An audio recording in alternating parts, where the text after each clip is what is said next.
Hello and welcome to the 6th episode of Stay Nerdy, my friends. It's been brought up to me that I haven't told anyone that they're wrong in a couple weeks, and apparently you guys really enjoy it when I do that.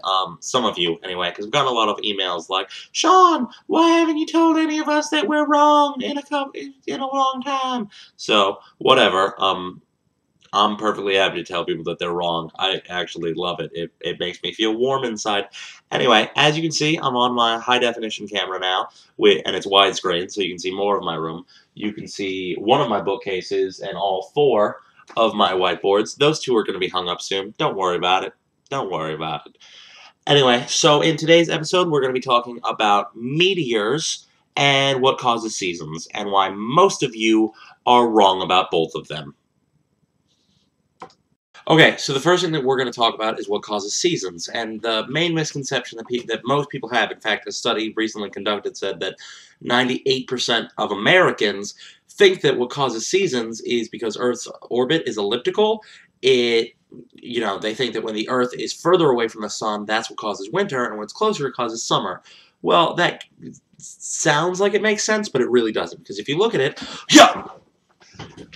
as you can see, Earth is farthest away from the sun twice, which would mean that we would have 2 winters. Similarly, it's close to the sun twice because it's an ellipses. That's how they work. So, if that were what causes it, we would have 2 winters and 2 summers, and it wouldn't be like what we have now. I know that people are going to disagree with me and say, "Oh, well, I mean, fall is cold and winter is cold, so that's 2 cold seasons, so that matches up, right?" No, because as you can see, the Earth would follow along that, which means it would go winter, summer, winter, summer, winter, summer.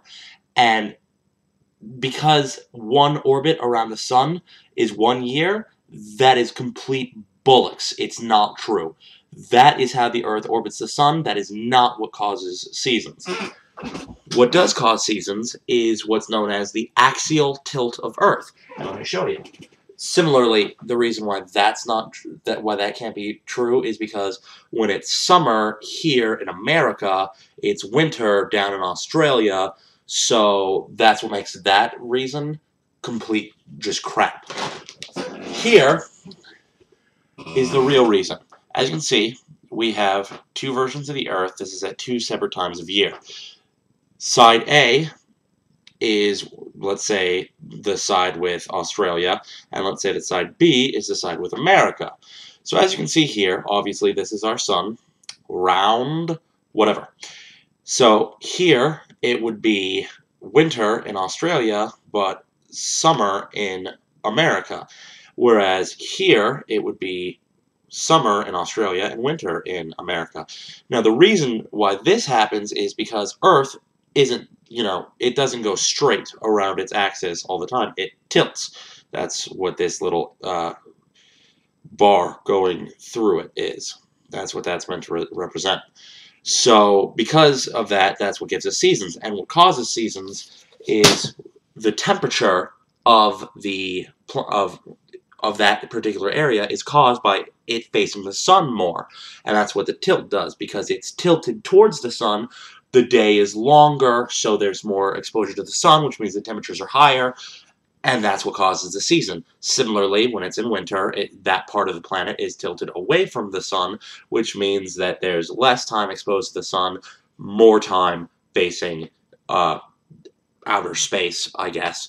And that means shorter days, less sun exposure, lower temperatures. That's what causes seasons. Now you know. Now we can hopefully lower that number from 98% down to like 97%, because not a lot of people watch these videos yet.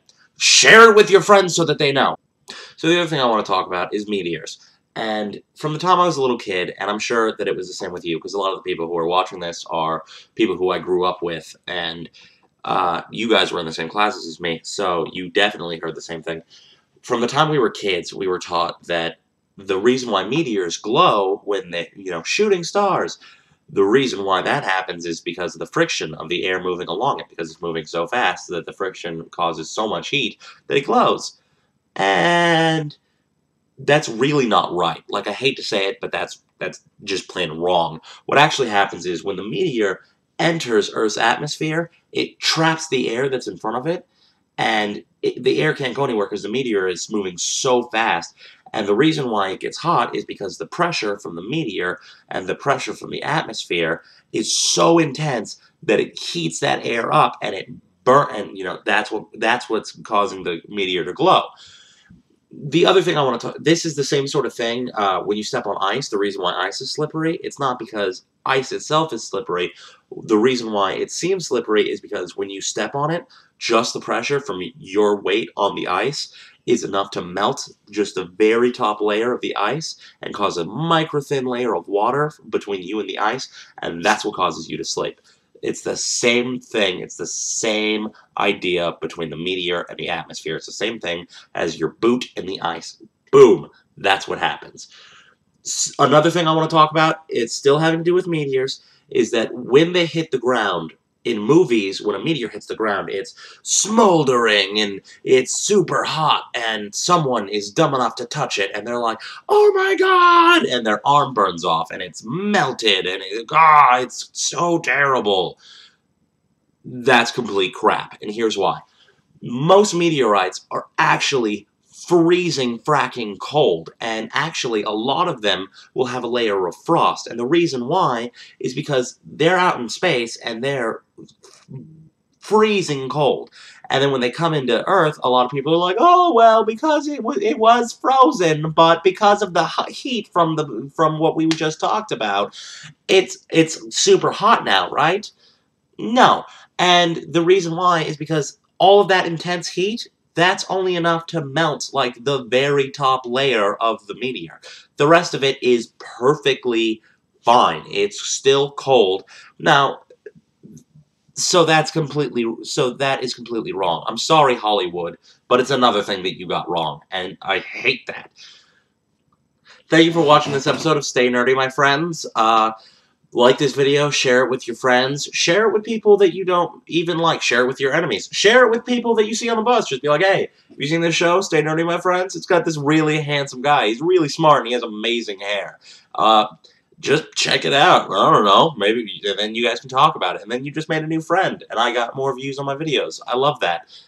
Keep sending me in your ideas for episodes. If you have any ideas or questions, send them to staynertymyfriends@gmail.com. Send me a message on Facebook. Like us on Facebook. We have a like page now. It's Stay Nerdy My Friends, So, do all that stuff. Keep watching the show. And as always, stay nerdy, my friends.